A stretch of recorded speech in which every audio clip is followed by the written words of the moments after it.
창세기에 족보들이 좀 등장하죠. 족보들이 등장합니다. 가인의 족보와 셋의 족보가 등장하죠. 가인의 족보, 셋의 족보. 그리고 가인의 족보 라인에서는 이제 문명들이 발달하는 것을 보게 되죠. 또 셈과 함과 야벳의 족보들이 등장합니다. 그리고 오늘 별로 저희가 관심을 갖지 않아도 될 사람 에서의 족보가 오늘 등장을 해서 저희를 좀 어떤 면에서는 성경을 통독하시는 우리 여러분들에겐 당혹감을 감출 수 없는, 이게 빨리 읽으면 아마 방언이 나올 수도 있어요. 발음도 어려운 많은 사람들이 등장하는 에서의 족보가 등장합니다. 에서 족보의 내용들은 이름들이 많이 등장하니까 우리 잠깐 좀 보도록 하죠. 힘드시지만 재밌다 생각하시고, 자, 제가 읽어볼 테니 눈으로 한번 따라와 보시겠어요? 에서의 자손 중 족장은 이러하니라. 에서의 장자 엘리바스의 자손으로는 대만 족장, 오말 족장, 스보 족장, 그나스 족장과 고라 족장, 가담 족장, 아말렉 족장이니 이들은 에돔 땅에 있는 에스바스의 족장들이요 그들은 아다의 자손이며 라고 되어 있어요. 족장들이 지금 등장하고 있는 걸 보죠. 우리 여기는 같이 한번 읽어볼까요? 이스라엘 자손을 다스리는 왕이 있기 전에 에돔 땅을 다스리던 왕들은 이러하니라. 부올의 아들 벨라가 에돔의 왕이 되었으니 그 도성의 이름은 다나바며, 벨라가 죽고 보스라 사람 세라의 아들 요밥이 그를 대신하여 왕이 되었고, 요밥이 죽고 대만 족속의 땅의 후삼이 그를 대신하여 왕이 되었고, 왕이 되었구나, 왕이 되었다, 이런 내용들이 지금 계속 또 등장하죠. 또 마무리 짓는 내용이 40절에서 43절도 한번 같이 읽어볼까요? 에서에게서 나온 족장들의 이름은 그 종족과 거처와 이름을 따라 나누면 이러하니 딥나 족장, 알와 족장, 에뎃 족장, 오홀리바마 족장, 엘라 족장, 비논 족장, 그나스 족장, 대만 족장, 미샵 족장, 막디엘 족장, 이람 족장이라. 이들은 그 구역과 거처를 따른 에돔 족장들이며 에돔 족속의 조상은 에서더라. 자, 에서의 자손들이 족장, 왕들이 이렇게 계속 열거되는 것을 보게 되죠. 좋죠. 어떤 사람 밑에서 나오는 사람들, 그냥 그 사람의 자손들이 그냥 이렇게 별로 힘이 없어서 사라지고 없어지고 지배당하고 아프고 상처받고 눌리고, 그래서 지지부진하다가 그냥 어디로 어떻게 됐는지도 모르겠고 그렇게 사라질 수도 있는 사람들이 있거든요. 에서의 사람들을 보면 족장, 왕들, 에서의 자손들이었더라, 이렇게 등장하니까 와, 대단하다, 이런 생각이 막 들지 않습니까? 야, 괜찮다, 이런 생각이 들어요. 아이들 교육시켜가지고 그 집안, 그 할아버지 밑에서, 그분 밑에서 이러이러한 시장이 나오고 국회의원이 나오고 대통령이 나오고 부대통령이 나오고 도지사가 나오고 의사가 나오고 판사가 나오고 이렇게 쭉 나오면 그 가문이 벌써 이렇게 다르잖아요. 그런 가문들이 있어요. 재벌 가문들이 그렇고 그런 가문들이 있습니다. 의사는 의사 가문이 또 있더라고요. 이렇게 라인들이. 이런 가문에 결혼하는 것도 참 좋겠다, 이런 생각이 들지 않습니까? 안 드십니다, 여러분은. 전혀 그런 거 없습니다. 네. 그래요. 병원 한번 어디 가려도 집안에 의사 있는 거 참 좋고요. 법원에 문제 있을 때 판검사 집안에 있는 거 참 좋고요. 알아볼 수가 있잖아요. 상담할 수가 있잖아요. 권위가 다르잖아요. 이런 화려한 사람들이 있는 가문 참 좋잖아요. 에서의 자손들이 그렇다라는 거죠. 분명히 성경은 에서가 야곱보다 작아져서 큰 자가 작은 자를 섬긴다고 그랬는데, 오늘 에서의 족보를 보면 안 그런 것 같아요. 너무 잘 나가는 것 같아요. 이거 할 때 이스라엘 사람들은 뭐 했냐면 400년간 종살이 했거든요. 비교가 안 되잖아요. 이스라엘은 그야말로 그냥 맨날 벽돌 나르고 흙지고 채찍질 당하고 눈물 흘리고 아파 이러고 있고, 에서 자손들은 그냥 강하고 힘 있고 능력 있고 그렇다라는 걸 지금 보여주고 있는 거 아니겠어요? 도대체 뭔가 분명히 뱃속에서는 주님은 아니라고, 큰 자가 작은 자 섬긴다고 그랬는데 뭐 이렇게 가나. 예수 안 믿는 것 같은데 잘 살아요. 그런 분들 오늘 명절날 만나셨나요? 아직도 교회 다녀? 이런 식의 얘기하는데 그 집 애들은 벌써 그냥 벌써 그런 데가 간다 그러고 취업도 막 그렇고 우리 집에는 졸업을 할 수 있을까 막 고민이고 할렐루야 이렇고 야곱의 스토리는 너무 이렇게 험악한 세월을 보내고 있는 것 같아요. 오늘 뭐 아직도 남았어요. 야곱 아직도 안 끝났어요. 야곱의 그 험한 스토리는 반절도 안 왔어요. 야곱 언제 끝나나 하실 거예요. 안 끝나요. 아주 이걸 그 심리학 용어로 징하다 이렇게 얘기할 수 있어요. 언제쯤 끝나나 야곱이 아주 그냥 속을 그냥 박박 다 긁어내서 야 이렇게까지 할 수 있나 할 정도까지 갑니다. 아직도 남았습니다. 야곱은 그 와중에 에서는 보란듯이 잘 나가고 있습니다. 분명히 에서는 보란듯이 안 나가야 될 텐데 하나님 떠났으니까. 1절로 3절 에서의 족보를 좀 잠깐 보죠. 에서 곧 에돔의 족보는 이러하니라. 에서가 가나안 여인 중 헷 족속 엘론의 딸 아다와 히위 족속 시므온의 딸인 아나의 딸 오홀리바마를 자기 아내로 맞이하고 또 이스마엘의 딸 느바요세 누이 바스맛을 맞이하였더니 그랬어요. 에서가 사실은 가나안에 있는 헷 족속과 히위 족속의 딸과 결혼했을 때 이삭과 리브가의 근심이 되었다라고 돼 있어요. 그래서 고민이 됐고 또 동생 야곱한테 뭐라고 얘기하냐면 형같이 결혼하지 마라 이런 식의 또 얘기를 듣게 되죠. 그때가 어떤 때냐면 장자권과 축복권 다 빼앗겼을 때입니다. 그리고 형인 자기를 놓아두고 동생 야곱에게 축복하면서 형처럼 가나안 여인과 결혼하지 마 이러면서 이렇게 바단 아람으로 보내는 그러한 모습을 보게 되죠. 에서의 마음속에 저렇게 못된 야곱을 왜 자꾸 축복해 주는지 봤더니 가나안 여인을 엄마 아빠가 싫어해서 그러는구나 이런 생각을 갖게 된 거죠. 우리 그 장면 좀 한번 볼 수 있을까요? 창세기 26장인데요. 우리 같이 읽어보죠. 에서가 40세 헷족속 부에리의 딸 유딧과 헷족속 엘론의 딸 바스맛을 아내로 맞이하였더니 그들이 이삭과 리브가 마음에 근심이 되었다라는 거죠. 그리고 나서 어떤 일이 벌어지는지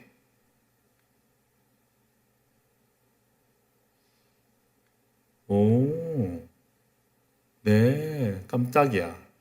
네. 어제 저번 주에 많이 들어왔어요. 근데 방금 지나간 게 오늘 말 내용에 또 연결이 돼서 참 좋습니다. 같이 한번 읽어보도록 할게요. 같이 이제 에서가 뭘 보고 있는지 한번 봅시다. 에서가 본즉 이삭이 야곱에게 축복하고 그를 바단 아람으로 보내어 거기서 아내를 맞이하게 하였고 또 그에게 뭐 하죠? 자, 야곱을 축복하면 안 돼요. 에서의 입장에서는 훈계를 하고 너는 아직도 정신 못 차렸냐? 형한테 어떻게 그럴 수가 있냐? 이러고 혼내야 되는데 그에게 축복하고 명하기를 뭐라고 하죠? 너는 가나안 사람의 딸들 중에서 아내를 맞이하지 말라 하였고 그러니까 에서가 볼 때는 가나안 여인 때문에 내가 복을 못 받나? 미움을 받나? 이런 생각을 가지게 됐나 봐요. 그래서 또 이런 것도 봅니다. 같이 보죠. 에서가 또 본즉 가나안 사람의 딸들이 그의 아버지 이삭을 기쁘게 하지 못하는지라 이걸 또 보게 되죠. 그래서 결론이 뭐냐?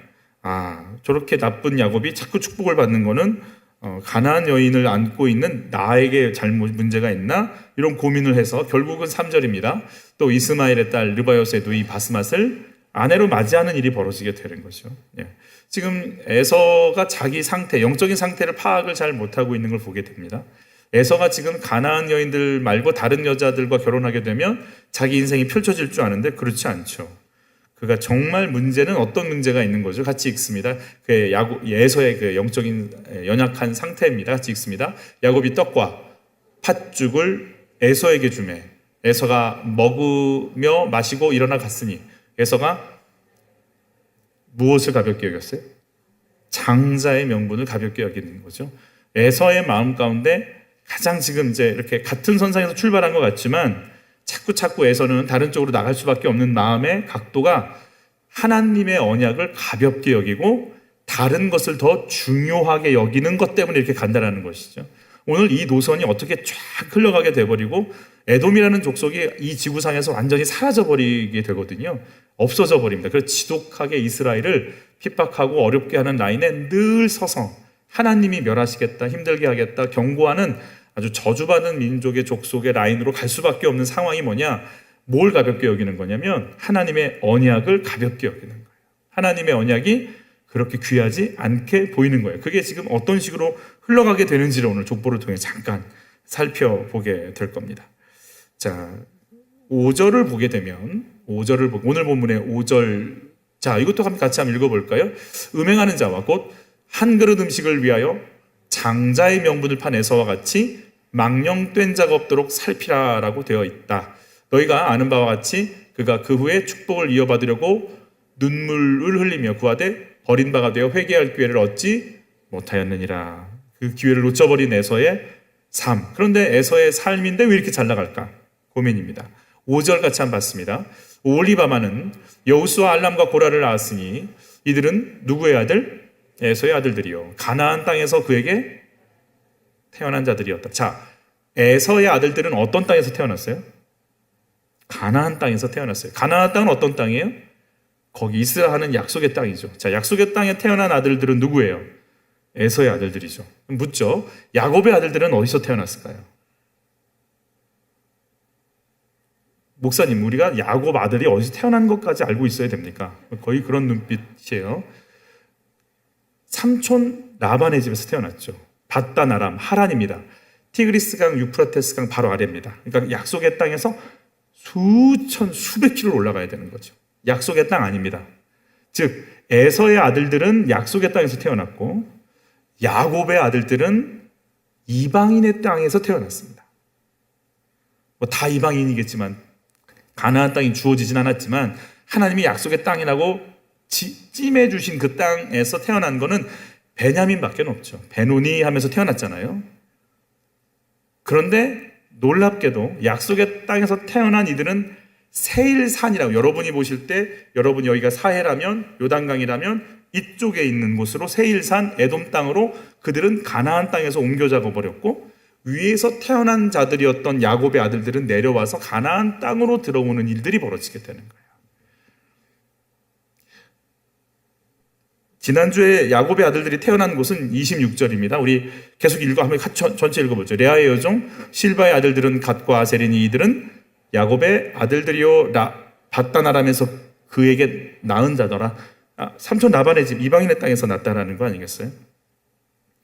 그런데 결국은 이방인의 땅에서 난 자들은 들어오는 거고 약속의 땅에서 난 자들은 다 밖으로 나가버렸다는 얘기죠. 약속을 받고 지키는 게 중요한 것이고 약속 밖에 있을지라도 약속을 삼하며 붙잡고 나오면 하나님께서 받아주신다는 걸 사실 족보를 통해서 말씀해 주고 있는 거죠.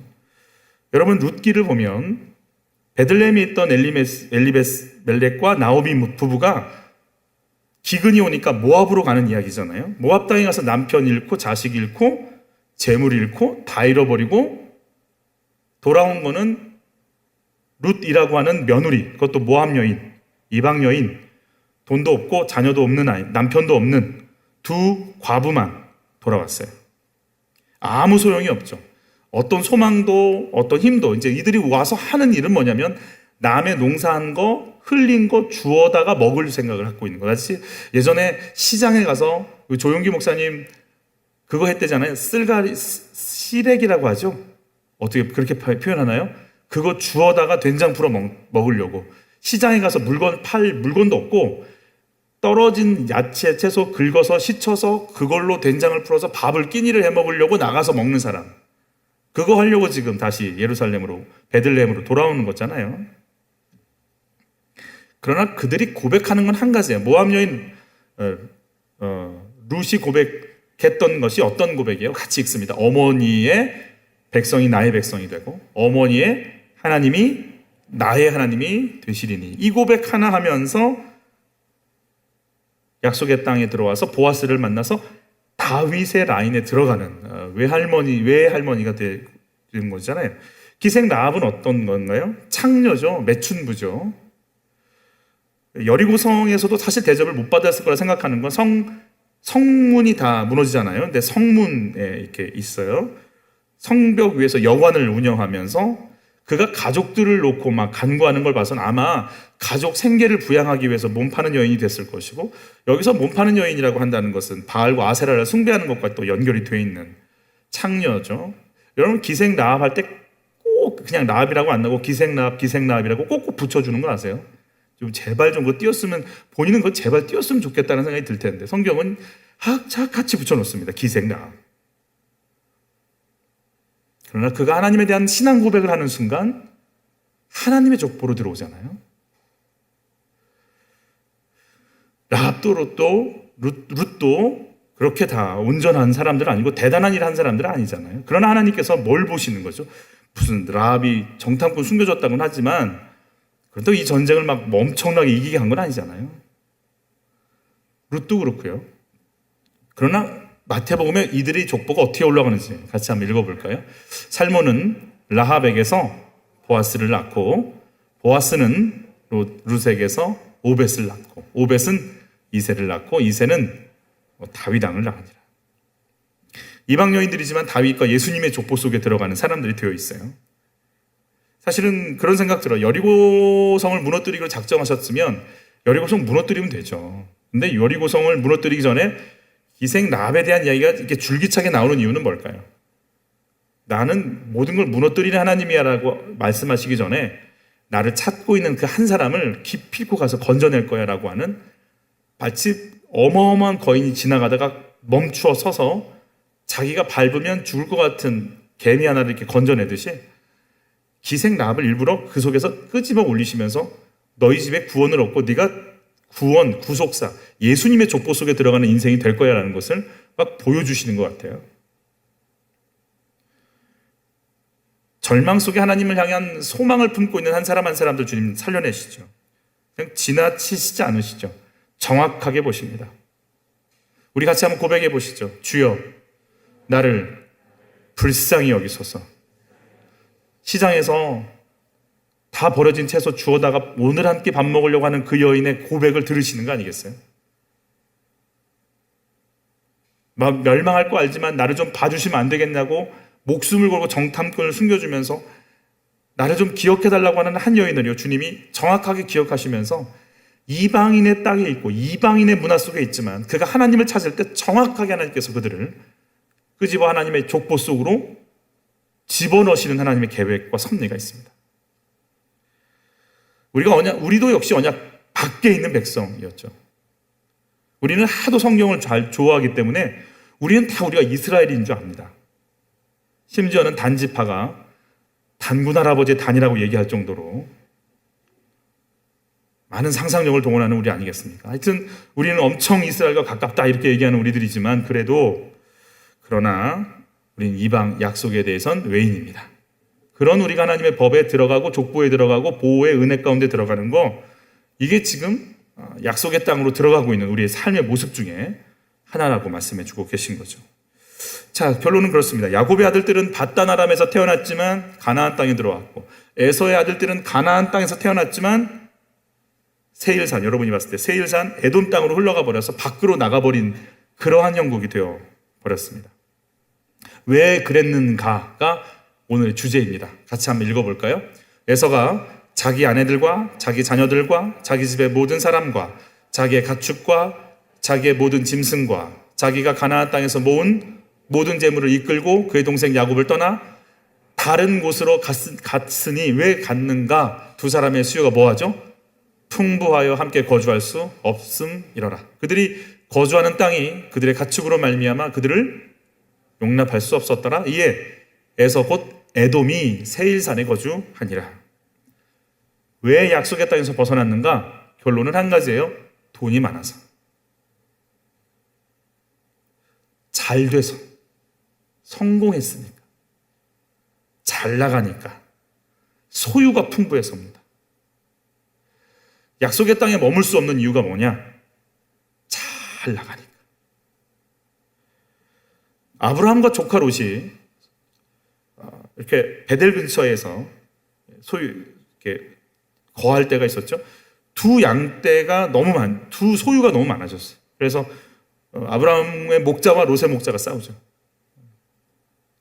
롯이 그렇게 얘기하죠. 어떻게 아브라함이 얘기해 주죠. 너는 네가 좌하면 내가 우하겠고 네가 우하면 내가 좌하겠다. 자, 롯이 어디를 선택하나요?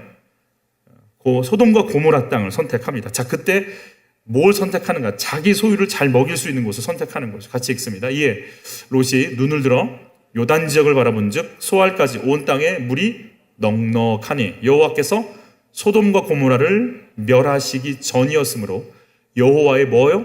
동산 같고 애굽 땅을 갖다. 자, 애굽 땅을 아는 사람입니다. 애굽 땅의 문화와 문명과 풍성함을 아는 사람입니다. 그런데 그가 뭐라고 해석하냐면 애굽 땅과 같이 풍성하고 이모작 삼모작을 하는, 그냥 바로 애굽의 나일강이 범람하면 밑에 있었던 모든 그 영양분이 많았던 흙들이 다시 올라와서 더 기름지게 만들고 또 기름지게 만들면서 풍성한 삶을 누리던 애굽 땅과 같은데 여호와의 동산이다. 즉 여호와의 동산은 뭐냐? 소유가 많은 곳이다 라는 신앙관을 갖고 있어요. 이게 하나님의 복이다. 풍성하고 많은 것이 하나님 거다. 여호와의 동산 같은 곳이니까 난 거기 가겠다. 이게 지금 롯의 신앙 고백이 되는 거죠. 소유, 그게 내가 원하는 풍성한 것, 많은 것, 힘센 것, 강력한 것, 높은 것, 화려한 것, 즐길 수 있는 것, 이게 하나님의 복이라는 것이 롯의 마음속에 깔려있는 신앙인 거예요. 그래서 그곳을 향해 가는 거죠. 결과적으로 뭘 선택하느냐? 소유를 선택하는 겁니다. 여러분, 소유를 선택한 롯이 간 이 길 속에 나타나서 딸들과 맺어져서 낳은 모압과 암몬은 여호와의 총회에 영원히 들어오지 못하는 인생이 되죠.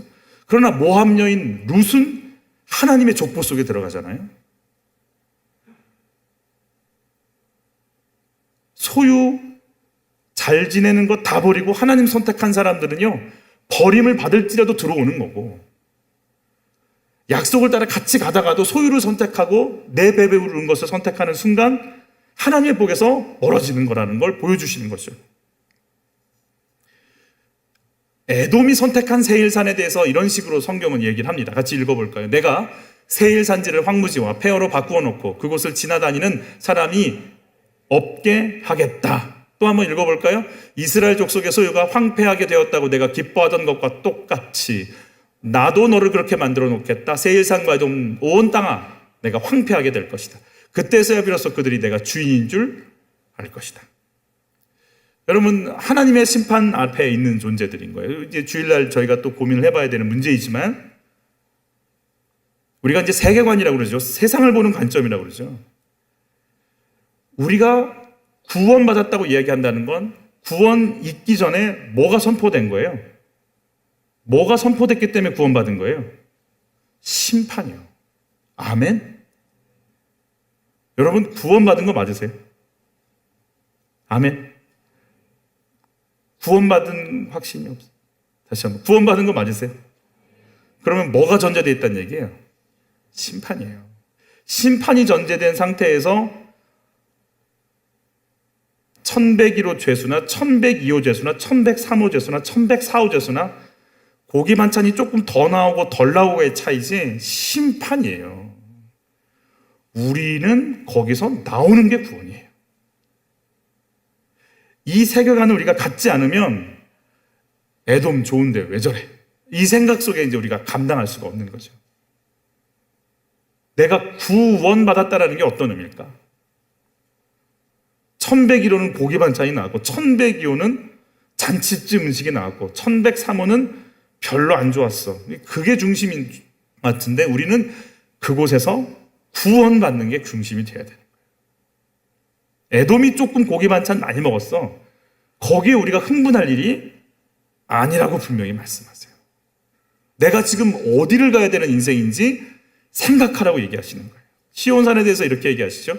먼 옛날 주님께서 친히 값주고 사신 주님의 백성을 기억해 주십시오. 주님께서 친히 속량하셔서 주님의 것으로 삼으신 이 지파를 기억해 주십시오. 주께서 거처로 삼으신 시온산을 기억해 주십시오. 주님, 세일산 멸망시키겠다. 그러나 시온산 멸망당했을지라도 내가 기억하고 내가 세우고 내가 거처로 삼겠다. 내가 거기 임하겠다.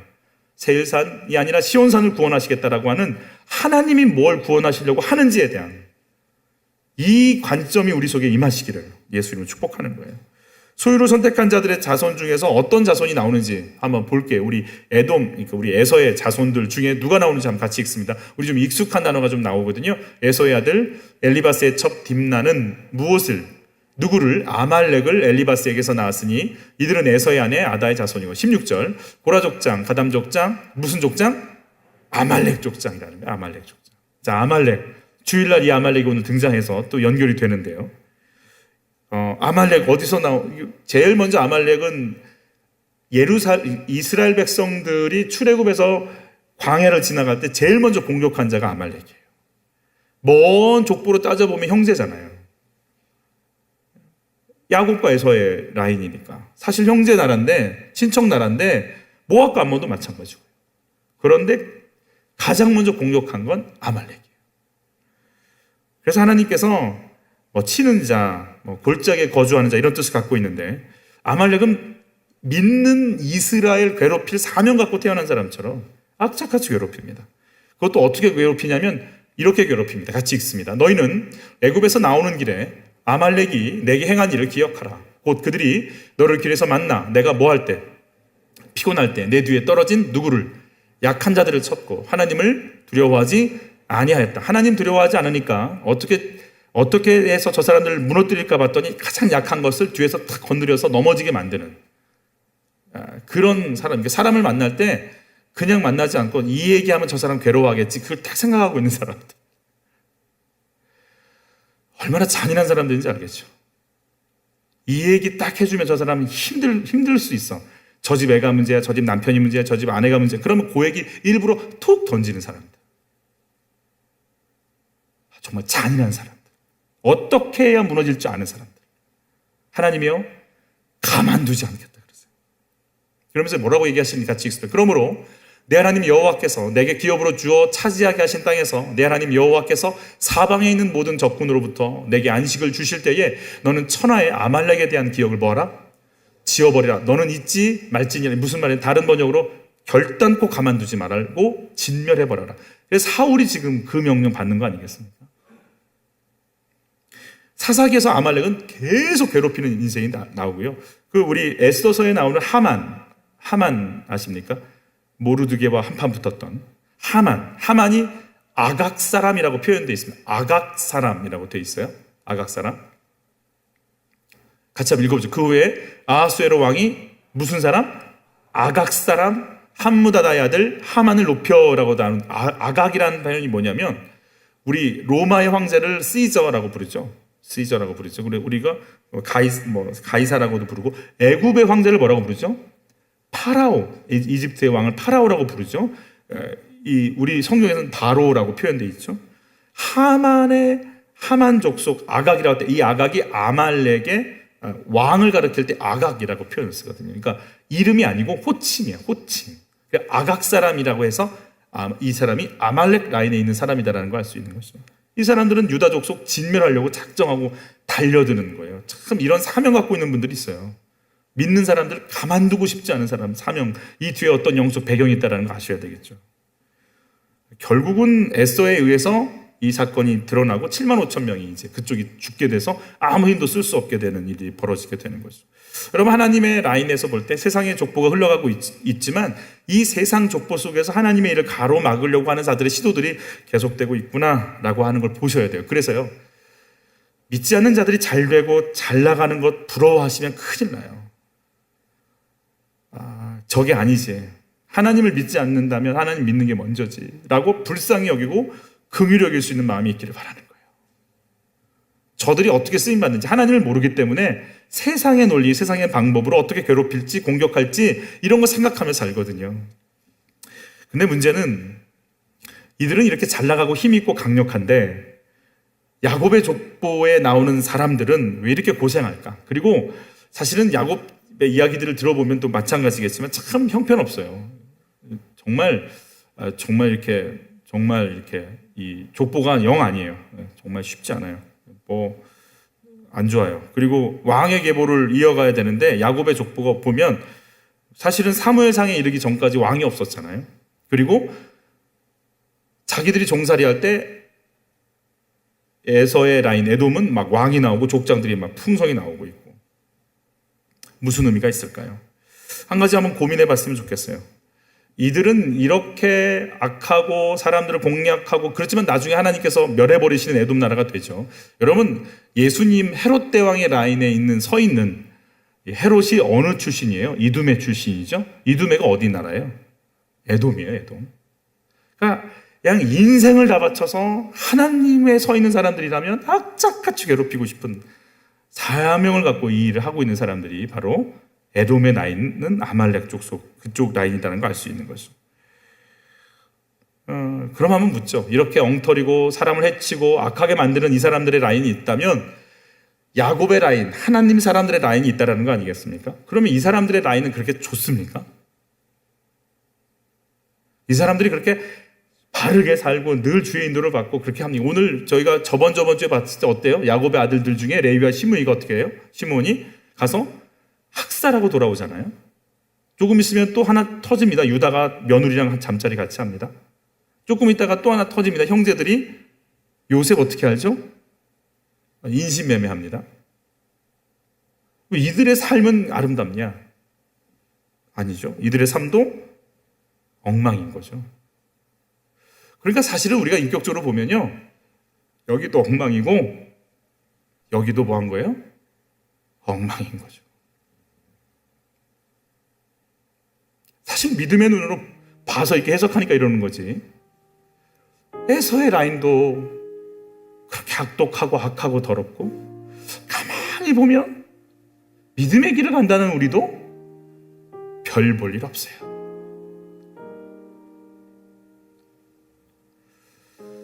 그런데 감사한 건지 어쩐 건지 이렇게 힘들고 힘들면 하나님이 이스라엘, 이 야곱의 라인을 되게 힘들게 하세요.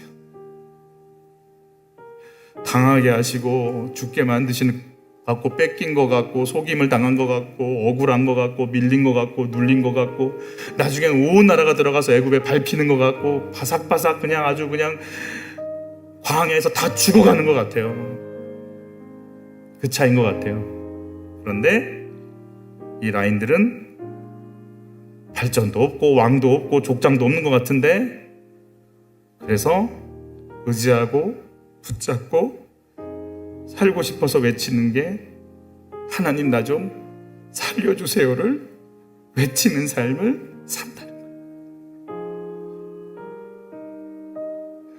비리비리하고 못났고 연약한데, 그래서 주님 좀 우리 좀 살려주세요. 그래서 누구를 발견하죠? 하나님을 발견하고 하나님의 손을 붙잡고 싶고 하나님밖에 없지 않느냐고 얘기하기 시작한다는 거예요. 세상의 형통이 과연 정말 진짜의 형통일까? 우리 같이 한번 읽어볼까요? 우리 어리석은 부자라고 하죠. 누가복음 12장. 또 내가 내 영혼에게 이르되 영혼아 여러 해 쓸 물건을 많이 쌓아두었으니 평안히 쉬고 먹고 마시고 즐거워하자 하리라 하되. 자, 이 농부는 성실했고 열심을 다했고 최선을 다했고 결과물도 좋습니다. 그래서 여러 해 쓸 물건을 많이 쌓아두는 일을 벌렸습니다. 좋은 거죠. 그러니 평안히 쉬고 먹고 마시고 즐거워하는 것이 인생의 마무리라고 생각합니다. 행복한 인생, 브라보 라이프죠. 같이 있습니다. 하나님이 이르시되 어리석은 자여 오늘 밤에 내 영혼을 도로 찾으리니 그러면 내 준비한 것이 누구의 것이 되겠느냐 하셨으니, 자기를 위하여 재물을 쌓아두고 하나님께 대하여 부여하지 못한 자가 이와 같으니, 어마어마한 창고를 지어놓고 수창고에 그냥 이렇게 가득 쌓아놓고 다음날 아침에 사망, 내가 너를 보겠다. 내가 하나님 앞에 서 있는 사람인 것을 너희가 아는가? 같이 한번 읽어보자. 사람이 한번 죽는 것은 정해진 일이요 그 뒤에는 심판이 있습니다. 영원까지 바라보지 못하는 자들의 모습입니다. 여러분, 우리가 이제 정말 세계관인데요, 정말 이 가치관을 갖고 있어야 되는데요, 인류의 역사가 뭘까요? 다시 한번 인류 역사 생각하셔야 돼요. 이 인류의 역사는 처음 시작이 아담과 하와가 누가 왕 되는 걸 원치 않는 역사였어요. 하나님이 왕 되신 걸 인정하지 않는 역사였어요. 그래서 누가 왕이 되기를 원하는 역사예요? 내가 왕 되기를 원하는 역사예요. 그런 이 역사를 왜 허락을 해주셨을까요? 하나님이 이 속에서 누가 왕인 걸 인정하는 사람들, 하나님이 왕이신 걸 인정하는 자들이 이 땅에 많아지기를 기다리시다가 때가 되면 다 끝내는 게 인류의 역사예요. 이게 보이지 않으면 이 땅 것 이외에 아무 생각이 없어요. 그리고 이 땅의 역사 뒤에, 아말렉의 뒤에서 그들을 통해 믿는 자들을 끊임없이 부서뜨리기를 원하고 있는 어둠의 세력들이 있는 것도 같이 봐야 돼요. 그래서 우리가 영적 전쟁이라고 하는 거 아니겠어요? 우리가 이 땅에 살면서 내 인생의 목표가 족장이 되고 왕이 되는 것이 아니라 내 인생의 목표가 하나님이 왕이십니다를 인정하고 그분의 말씀 앞에 엎드릴 수 있는 인생이 최고의 인생이다라는 것의 가치관이 우리 가운데 임하는 역사가 있기를 예수 이름으로 축복합니다. 하나님의 족보에 들어가는 다말, 여인들이 등장하죠. 다말, 시아버지랑 그렇고 그랬던 사람. 그러나 여인의 창세기에 뱀에게 약속하셨던 게 있잖아요. 네 머리를 밟아버릴 것이다. 여인의 후손이 네 머리를 밟아버릴 것이다. 이스라엘 여인들의 사명이 있어요. 내 대해서 하나님이 주시는 그 구원자가 끊어지면 안 된다. 그래서 다말이 뭐 하는 거예요? 시아버지랑 그렇게 할지라도 베레스와 세레를 나면서 유다의 족보를 이어가는 거 아니겠습니까? 라합이라고 나왔죠? 기생 라합이 어떻게 하는 거예요? 목숨을 걸고 약속 속에 들어가는 거 아니겠어요? 룻이 뭐라고 하는 거예요? 어머니의 하나님이 나의 하나님이 된다고 하면서 자기 조국을 다 버리고 자기 삶을 다 버리고 하나님께로 가는 구원의 역사를 여는 거 아니겠어요? 여러분, 또 하나의 여인이 나오죠. 우리아의 아내 밧세바라고도 나오지 않습니다. 제일 부끄러운 이름 아닙니까? 밧세바면 다윗의 아내입니다. 좀 바꿔줄만 하지 않아요? 다윗의 아내 밧세바를 통해 솔로몬이 나왔다 이렇게 해주면 좋죠. 성경은 그렇게 절대 기록 안 합니다. 우리아의 아내를 통해 솔로몬이 나왔다 이러는 거 아니에요? 그럼 한평생 남편 죽인 남편하고 사는 거 아니에요? 저 여자예요. 지 남편 죽은 전한 그 다윗하고 같이 산다는 여자가 저 여자. 한평생 그 얘기 듣고 산 여자. 온갖 손가락질 다 받은 여자. 그러나 하나님의 왕을 품고 그 치욕과 모욕을 견뎌낸 그 여자. 마리아, 처녀가 잉태한 거예요. 맞아 죽을 뻔한 여자. 부끄러운 여자. 남이 보면 부끄럽고 부끄러운 여자. 누가 알아주겠어요? 누가 우리 청소년부 아이가 임신했으면 성령으로 잉태했다 그러면 뭐라고 하시겠어요? 산부인과도 가지만 정신과도 같이 가자. 그러지 않겠어요? 하나님의 도움이 아니면 할 말이 없는 사람들. 부끄럽고 창피해서 입도 열 수 없는 사람들. 매 순간 사는 게 자체가 힘들고 이해가 안 가고 퍽퍽대는 사람들. 여러분, 주의 은혜가 왔기에 우리 다 같이 한번 저를 따라서 고백해 보시죠. 주의 은혜가 왔기에 우리가 삽니다. 우리는 노아가 방주지었다는 거 얘기하지만 성경은 그렇게 얘기하지 않잖아요. 노아에게 주의 은혜가 임하셨더라. 은혜가 왔기에 지을 수 있는 거 아니겠어요? 우리는 아브라함이 순종해서 나갔다고 그러지만 하나님이 아브라함한테 말씀으로 찾아오셨더라로 시작하는 거 아니겠어요? 우리가 한 게 뭐가 있을까요? 우리도 지질이 궁상이고 더럽고 교만하고 어리석고 무능하고 무섭고 두렵고 약하고 나약하고 넘어지지만 우리에게는 주님이 손 내밀어 주신 거 아니겠어요? 찾아와 주신 거 아니겠어요? 붙잡아 주신 거 아니겠어요? 그래서 이 역사를 써내려가는 거 아니겠어요? 우리가 한 게 뭐가 있겠어요? 그냥 모든 게 다 부끄럽고 창피한 거죠. 그러나 주님이 나를 은혜로 잡아주셨고 용서하셨고 끌고 가주시니까 우리가 이 길 가는 거죠. 그리고 주님이 우리한테 그러시겠죠. 믿음으로 누구는 잘했다, 이렇게 하였다, 최 집사가 이렇게 하고 최 권사가 이렇게 하고 김 권사가 이렇게 하였다. 우리를 또 인정해 주시겠죠. 오늘 그런 족보를 써내려갈 겁니다. 그래요, 세상 잘 나가는 족보 볼 수 있어요. 그러나 정말 부족한 우리 가문에 하나님 경외하는 은혜가 임하시기를 원하나이다. 하나님을 왕으로 모시는, 하나님을 인정하는 그 믿음의 역사가 내 집안과 우리 아이들 속으로 들어오시기를 내가 원하나이다. 주여, 우리 가문을 만져 주시옵소서. 애돔이 아니어도 좋고 반짝이지 않아도 좋습니다. 하나님 왕으로 모시고 엎드릴 수 있는 가문, 드러나지 않아도 좋습니다. 하나님이 인정해 주시는 가문, 하나님이 붙잡고 써주시는 가문, 우리 가문이 되게 하옵소서. 우리 아이들이 되게 하옵소서. 나와 내 이 집안이 되게 하여 주옵소서. 이게 우리의 고백이 되기를 예수 이름으로 축복합니다. 우리 같이 찬양할까요? 예수가 함께 계시니 시험이 오